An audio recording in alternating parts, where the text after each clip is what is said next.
For the initial rate portion of the lab, we will use a 15.8 millimolar ONP stock solution and the phosphate buffer again.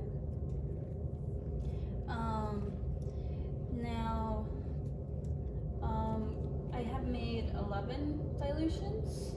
5 of them are in the 0.5 millimolar to 2 millimolar range and should be in that linear region of the Michaelis-Menten graph.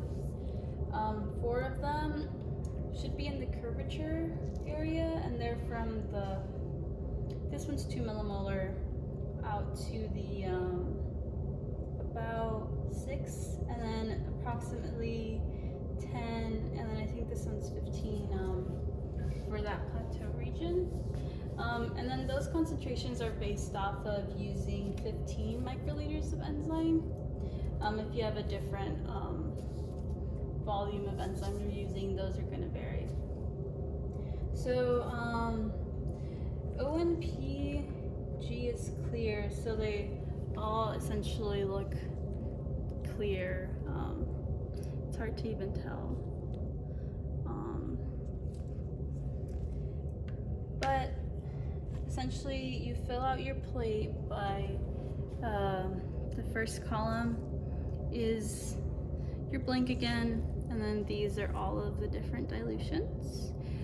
Again, it's hard to tell that they're different concentrations, but so each of these have 185 microliters in them, and then typically what you do is use a multi-pipette, and what happens is you have a well with your enzyme, and then you suction it all at once. So then all of your 12 pipettes would be filled with the 15 microliters of enzyme, and then you go in. You want your tips to insert into the liquid so that the enzyme starts right away. It's not at the surface. So you go in and then you release all at once, and then right when that happens, right when you add your enzyme is when your reaction starts. And then, so we do that step when we're already in 203 next to the plate reader, so that once you add your enzyme, we can click start on the plate reader. So the plate reader is going to take the absorbance at 420 nanometers every 30 seconds.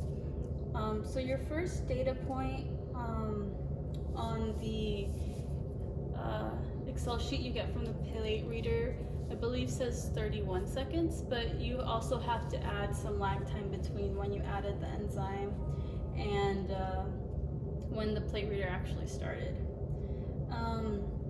You might get data that says the plate reader shook for a while before starting readings, but just make sure to also add that into that time. But if you add the enzyme straight into the wells, like when you're in the middle of the liquid region, that helps the reaction start right away. So you don't necessarily need to shake. So yeah, that's it for initial rate.